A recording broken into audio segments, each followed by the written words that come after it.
Olá, estamos iniciando mais um podcast Papo de Prevenção e eu sou o Davi Tavares. E eu sou o Ferraz Júnior e juntos nós somos Guardiões da Prevenção. Muito bem, mais um podcast aqui. Agradecer a todos que estão nos assistindo, nos seguindo pelas redes. Lembrando mais uma vez, pode ir na rede lá no YouTube, Guardiões da Prevenção. Instagram, Guardiões2_Prevencal. Lembrando que hoje continua aquela promoção do nosso parceiro Vieiras Pizzaria.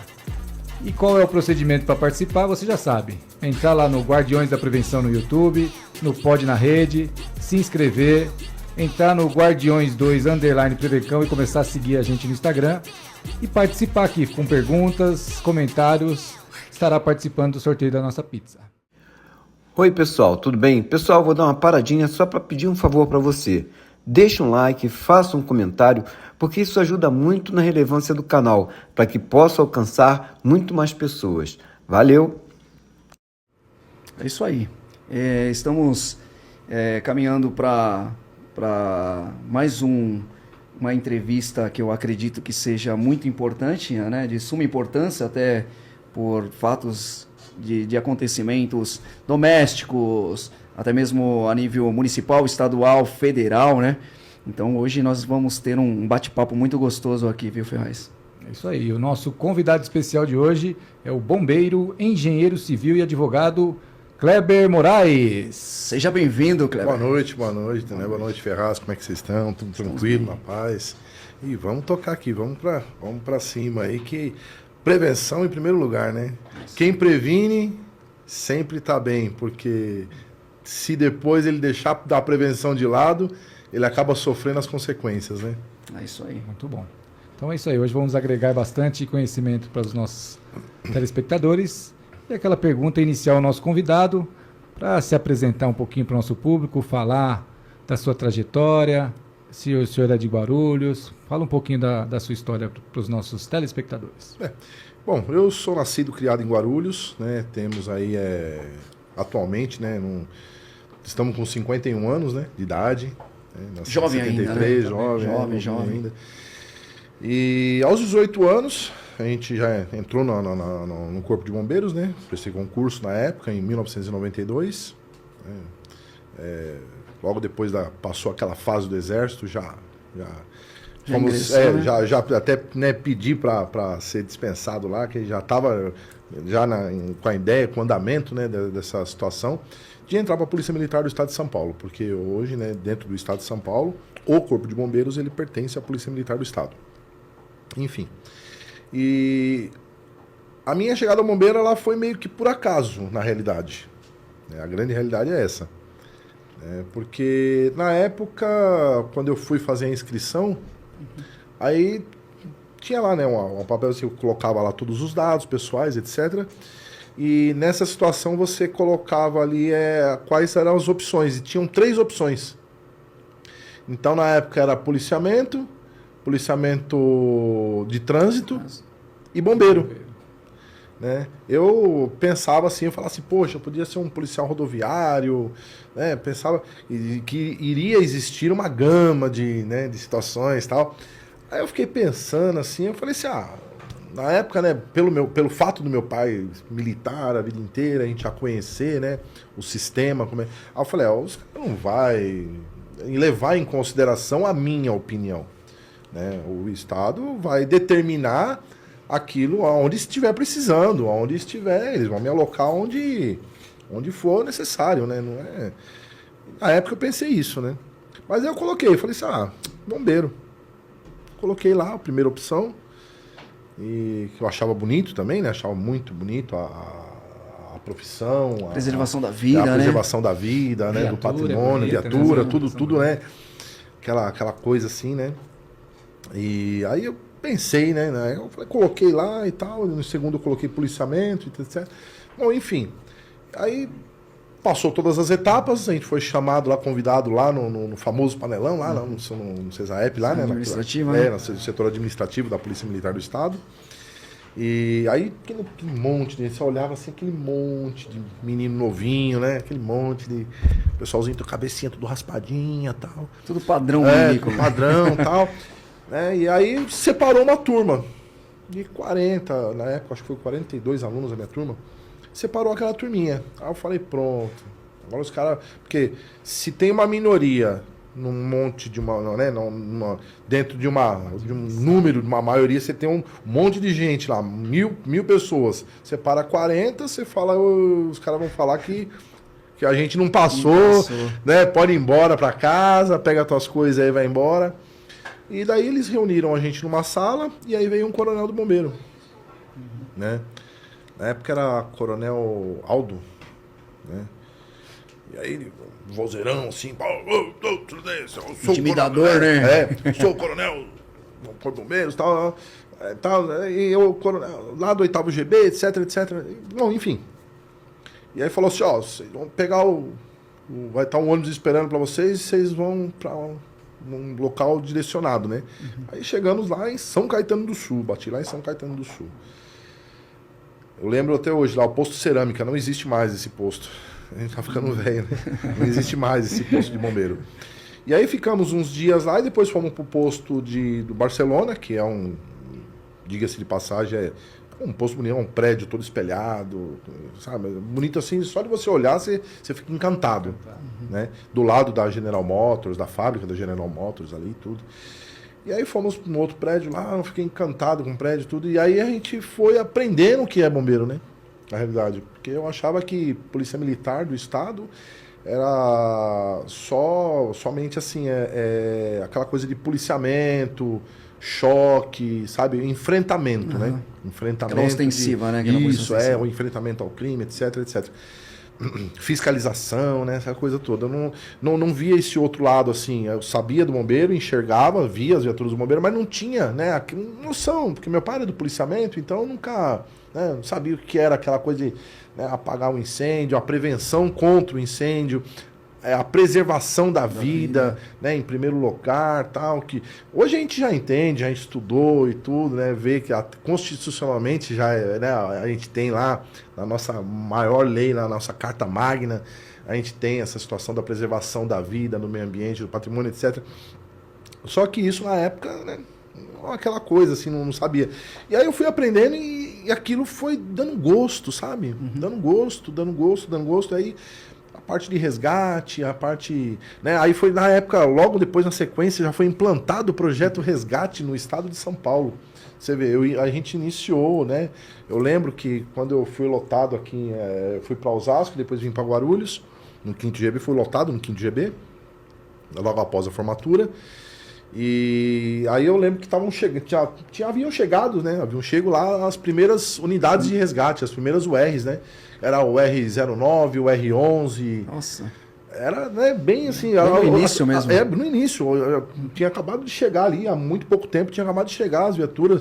Os caras estavam fazendo os cursos ainda. A minha turma na Escola de Soldado foi a primeira a já sair com curso de resgate. E era o curso de resgate de 100 horas. Fez parte dessa história, que bacana. 100 horas. Pioneiro. Hoje o curso de resgate ele é bem mais longo, bem mais, né, amplo, porque as coisas vão modernizando. Mas antigamente o primeiro curso, o curso de resgate de 100 horas. Era coisa de... Porque antigamente ele salvava as pessoas dentro da viatura de salvamento, né? Colocava na prancha, num banco e levava embora. Pro nosso público, Kleber, talvez eles não sabem qual a diferença do resgate. Para eles é tudo bombeiro. Qual é a diferença do resgate e do próprio corpo do bombeiro em si? O resgate é uma unidade diferenciada, né? Quais são as ocorrências que atende o bombeiro em si, o carro-bomba, todas aquelas coisas que para o nosso público que é desconhecido, e o resgate? Quais são a diferença Porque acho que vocês recebem ligação por 193, é isso? Isso. A comunicação 93, de acidente, 193. E ali eles vão ligar o 193, eles não sabem essa diferença. Qual a viatura que vai chegar naquele incidente? Qual é essa diferenciação para a gente ter um conhecimento disso? Antigamente, bem antigamente, eram até separados, né, os quartéis. Existiam os GBI, né, os GB, os GI, né, desculpa, os GI, que era os grupamentos de incêndio, e o GBS, que era o grupamento de busca e salvamento. Aí depois virou tudo GB, grupamento de bombeiro. E aí englobou tudo. Né? Isso historicamente falando. Não cheguei a pegar essa época, né, mas eu peguei ali a transformação, né, os meados. A transição. O que acontece? Você tem viaturas que elas têm água. né? Os caminhões grandes lá, elas têm água dentro e tem todo o equipamento, né? Equipamento que a gente chama de equipamento de sapa, essas coisas, que é pá, gadanho, enxada mesmo, sabe? Para quê? Para você atuar diretamente no incêndio. Aí você tem a roupa também adequada, etc. Né? Para você, que ela protege você, né? Protege o bombeiro, né? A roupa, o EPI, né?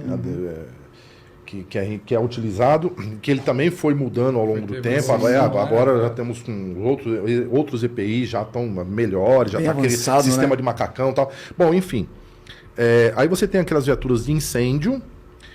Na época tinha, né, bastante isso. As viaturas de salvamento, que elas só era desencarcerar, tirar a pessoa de dentro do carro, carro batido. O famoso gatinho da tirar árvore, o gatinho da árvore, exatamente, tirar o gatinho da árvore. Né, tirar o cavalo de uma fossa, porque em alguns locais, né, em Guarulhos tinha isso, mas em algumas regiões, não em todas as regiões. Bairros, né? Alguns bairros, alguns lugares que as pessoas têm um poço. Isso. E o cara colocava uma telha, né, para tampar o poço de água, ou uma fossa. Cisterna, né? Cisterna. Ou uma fossa mesmo, né, que antigamente não tinha toda essa... que hoje existe. E aí o bichinho caía lá e chamava o bombeiro para tirar. Quem fazia isso era o pessoal do salvamento. E o pessoal do resgate, ele só lida com a vítima. Ou seja, antigamente você tinha uma equipe para tirar o cara, por exemplo, uma batida de carro, tirava o cara do carro, a pessoa, né? O ser humano ali, o homem, mulher, criança, tirava do carro e aí o resgate, as pessoas do resgate, eles assumem, né? Para fazer o primeiro socorro da pessoa, para fazer a imobilização, né, fazer toda aquela primária, aquela parte primária ali para poder fazer a condução até o hospital. Então o resgate ele lida com a pessoa, o salvamento com... Só que hoje meio que englobou, por falta efetiva, algumas coisas assim, englobou muita coisa, né? Então hoje, por exemplo, você tem uma viatura ABS, por exemplo, tinha, né? ABSR, Auto, Bomba, Resgate e Salvamento. Ou seja, ele trabalhava tinha materiais de salvamento, tinha água, um pouco menos de quantidade, mas tinha água. E também o bombeiro ele se tornou, de uma certa forma, técnico, que ele não... É difícil separar essas funções, né? Então o bombeiro ele tem que saber. Ele tem que saber lidar com a vítima, tirar ela daquela situação problemática, sendo num incêndio, seja qual for o incidente, né? Num acidente ali e tal. Como também ele tem que saber operar. Então ele tem que saber operar a parte de incêndio, contra o incêndio, ele tem que saber operar a parte de salvamento, desencarceramento da pessoa, dentro de um veículo, coisa parecida, e tem que saber trabalhar a vítima. Ficou mais completo, né? Ficou mais completo. E a central de atendimento, que é o Copom, também hoje ficou mais qualificado para saber direcionar qual o grupamento... Exatamente. De acordo com a ocorrência que ele vai encaminhar, né? Geralmente o mais próximo possível ou o que tem. Mas a viatura de resgate ainda permanece. Né?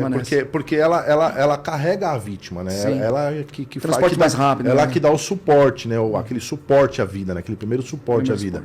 E aí você tem outras unidades, as unidades avançadas, com médicos, enfermeiros, com um sistema de desfibrilador, já de uma forma diferente, né? Porque as viaturas também têm desfibrilador, mas só que ali já está o equipamento um pouco mais equipada, né? Quase que uma mini UTI ali, vamos dizer, né? As viaturas mais avançadas. E tem o Águia, tem helicóptero, tem tudo. Então, tem a estrutura completa. E é importante para o nosso público diferenciar isso, porque às vezes quando ele liga para o 93, quem está lá do outro lado quer saber a condição da vítima, para poder saber qual unidade que vai ser deslocada até o local. Então ali tem uma intervenção, né? Fala assim, como é que está a vítima? Está respirando? Como é que é? O ferimento? E como é que, quando eles recebem essa ligação para passar para a unidade, né? O senhor disse que tem uma unidade que tem um médico. Fala, o médico tem que ser uma intervenção rápida, que a pessoa corre o risco de perder a vida lá, né? Sim. Então, assim, para a pessoa que está ligando, nosso público aqui, para ligar para uma ocorrência de incidente ou acidente, o estado da vítima, explicar para eles a importância de falar o estado da vítima, porque ela manda um resgate rápido. Primeira coisa, quando a pessoa liga, entendeu? Seja 190, 193, né? Qualquer 192, né? Tem 192, SAMU, entendeu? Ou até o pessoal da 156 da GCM, 153 da GCM, desculpa. né? Mas as pessoas, a primeira coisa é a calma. A pessoa tem que ter calma. Tá. Tem que ter calma por quê? Porque enquanto mais informação ela passar para o atendente, entendeu? Mais ele vai poder direcionar e ajudar. Isso. Mais ele vai poder fazer pela pessoa. Às vezes a pessoa acha que conversando com o atendente está perdendo tempo. Mas na realidade ele está ganhando tempo e otimizando em qualidade. Porque enquanto o atendente está falando com ele lá, ele já está acionando a viatura. Ele está conversando com a pessoa, mas a viatura já está sendo acionada por uma outra pessoa. Já está sendo acionada. Então, você está ganhando tempo. Não existe aquele negócio, você vai falar, enquanto eu estou falando, a pessoa, o atendente, né, ele só vai acionar a viatura após o término da ligação. Não, necessariamente não. Entendeu? Muitas vezes ele vai acionar a viatura ali já, né? Já vai ter todo o aparato, toda. Né? Porque lá em São Paulo, se vocês verem lá o centro de comunicação, ele é maravilhoso. É enorme, é gigante. É uma estrutura fantástica, né? Uma estrutura fantástica que dá um bom atendimento. E enquanto a pessoa fala, entendeu? Muitas vezes o atendente está até na linha, a viatura está chegando no local já. Tem uma participação aqui do Jair Adolfo Neto, que é participante ativo aqui, né? E ele é bombeiro civil. E ele presta alguns tipos de... Ele fala assim, amigos, pedem para o doutor explicar para o pessoal qual momento chama o resgate ou o SAMU. Nos treinamentos que ministro, muita gente tem dúvidas. Sim. Se tem alguma... Tem. Quando você vê que é uma ocorrência um tanto simples, né? Porque você consegue detectar isso. A pessoa, tô passando mal, assim, mas não tenho risco de morte. Você percebe isso, né? Porque às vezes a pessoa fala, tô passando mal, e a pessoa tá infartando. Né? Não é isso que eu tô falando. Às vezes a pessoa tá passando mal, simplesmente alguma comida que não fez mal, um mal súbito, né? Às vezes falando, né? Vamos falar assim, até um pouco mais sincero, né? Às vezes o cara tomou uma cervejinha, fez um negocinho diferente lá, não tô muito legal, a comida não me caiu bem, né? Aquele pedacinho de linguiça ali me estragou, né? Aquele pedacinho de torresminho me estragou e tal. Ruim. Meio ruim, deu ruim isso aí. E aí o que acontece? Quando são nesses casos assim mais rotineiros, que a gente percebe que é uma coisa mais rotineira, aí você chama um SAMU, você entendeu? Porque ele tem a plena capacidade de fazer esse atendimento tranquilo, né, hoje em dia. E quando você tem uma ocorrência mais trágica, um acidente de trânsito com vítima presa nas ferragens, né? Uma pessoa, você nitidamente percebe que a pessoa está infartando, aí você fala, poxa, mas como que eu vou perceber que a pessoa está infartando? A pessoa vai falar para você, ela vai falar, porque a dor que a pessoa sente, a pressão, né? Aqui porque o coração nosso ele não está nem do lado esquerdo nem do lado direito, mas ele está no meio, tórax, ele está no meio. Ele sente uma dor muito grande. Eu tive essa oportunidade, né, de salvar, né, graças a Deus. Muitas vezes. Relacionar pessoas infartando, né, em processo ali do infarto, e a pessoa ter essa... você vê, consegue, de certa forma, diagnosticar, você entendeu? Essa questão em particular, pela dor que a pessoa sente. E a pessoa fala para você, nossa, minha dor... Mas não é aquela dor muscular, né?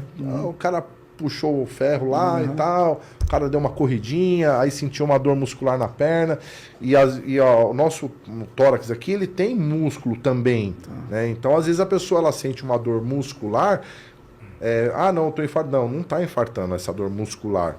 É uma dor no coração mesmo, o cara sente no músculo cardíaco, e é uma dor assim, dizem, né, pra quem... Eu nunca tive, graças a Deus, mas pra quem já teve, diz que essa dor, ela é quase como se fosse uma dor de parto.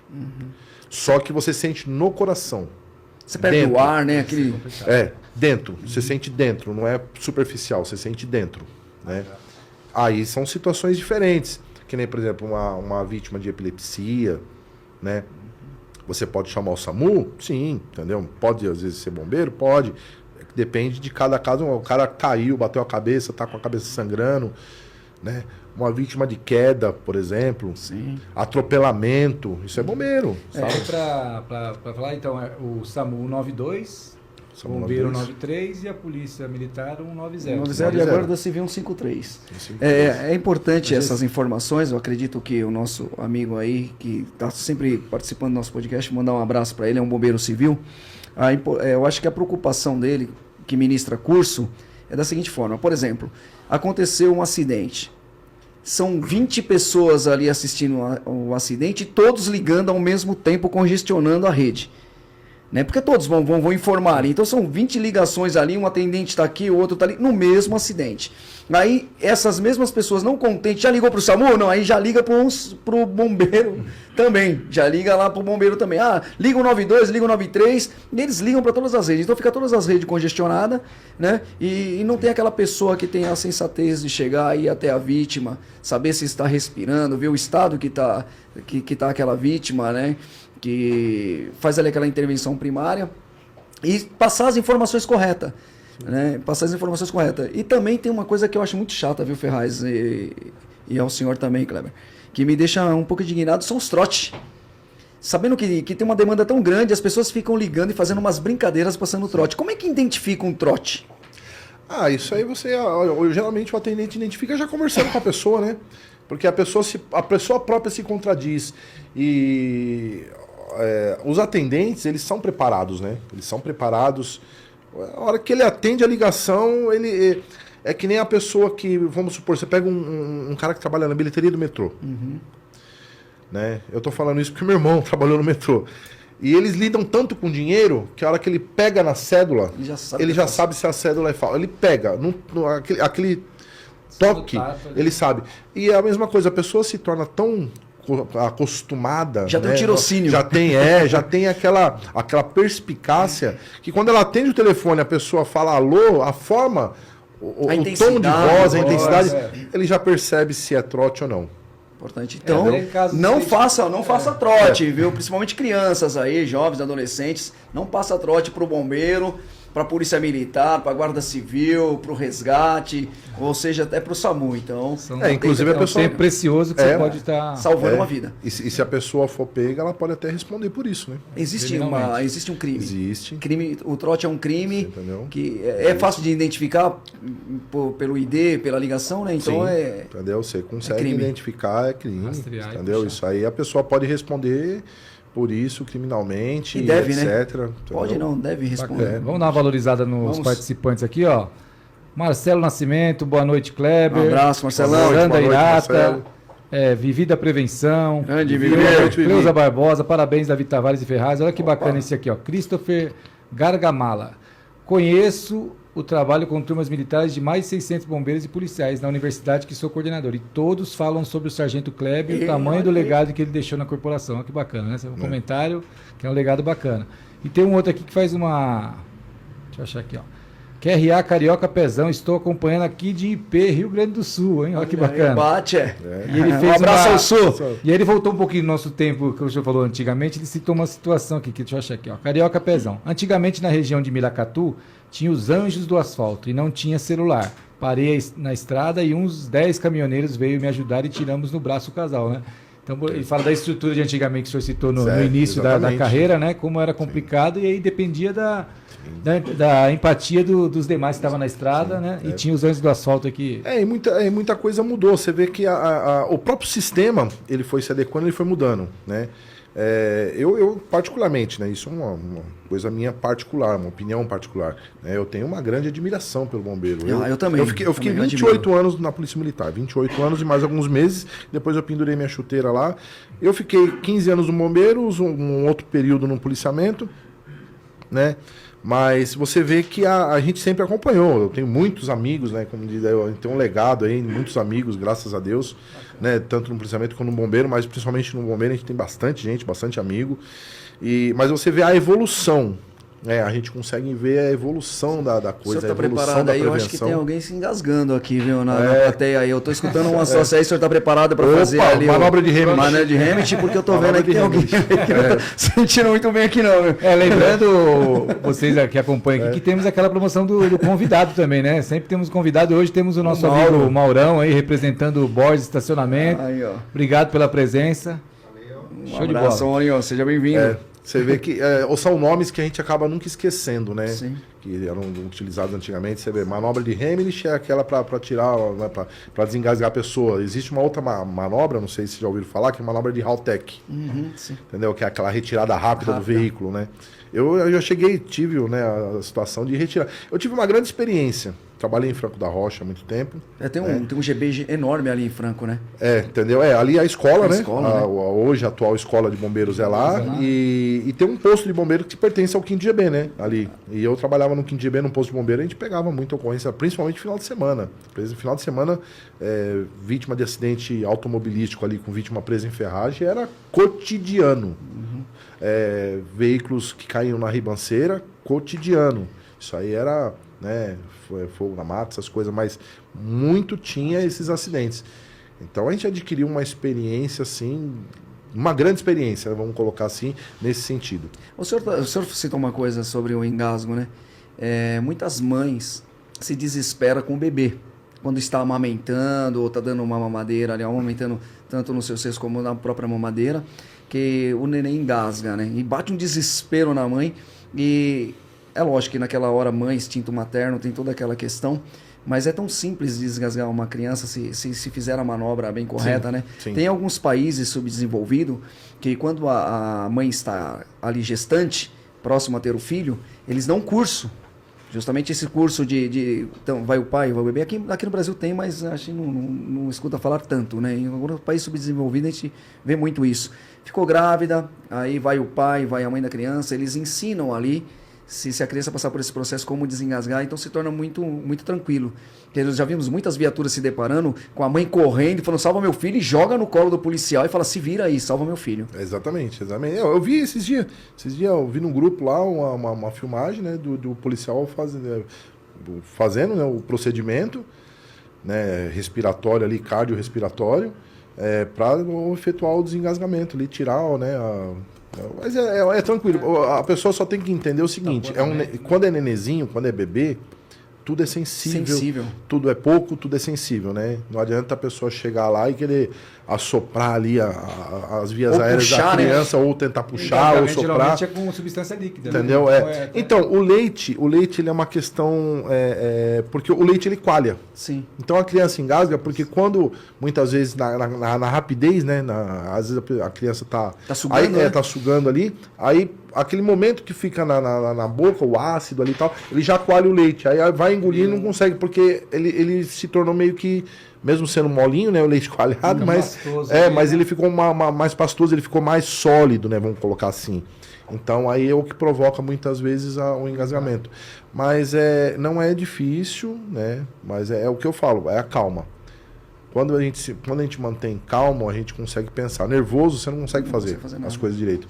Entendeu? Quando você está calmo, você consegue fazer. Aí vira a criança, né, com todo cuidado, tal. Quando se for assoprar alguma coisa, é só o ar da bochecha, não, porque senão você estoura o pulmãozinho do neném. É tudo sensível. Tudo muito sensível, tudo. Aquela questão do dedo para abrir Exatamente, fazer a pinça, né? Fazer a pinça. Uhum. Muito bacana. E o assunto está bacana, né? Sim. Bastante participação, mas vamos ter que fazer um pequeno intervalo, um momento para tomar uma água, acertar situações aqui, e já retornamos com o nosso podcast.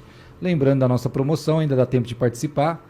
Se inscrevam lá no YouTube, no Pod na Rede, no Guardiões da Prevenção e no Instagram, Guardiões2_ Prevencal. Lembrando também a arroba do nosso convidado, que é @KleberADVGuarulhos, e-mail kleberamoraiz@terra.com.br. Acertei? É Sim, isso? Tá tudo certinho? kleberamoraiz@terra.com.br. Pessoal, tiver alguma dúvida, né? Tiver alguma dúvida, quiser, às vezes pode mandar pra gente, manda pro e-mail, manda pode falar com a gente responde todas as dúvidas, a gente não limitamos as informações, a gente passa as informações, a gente conversa com as pessoas.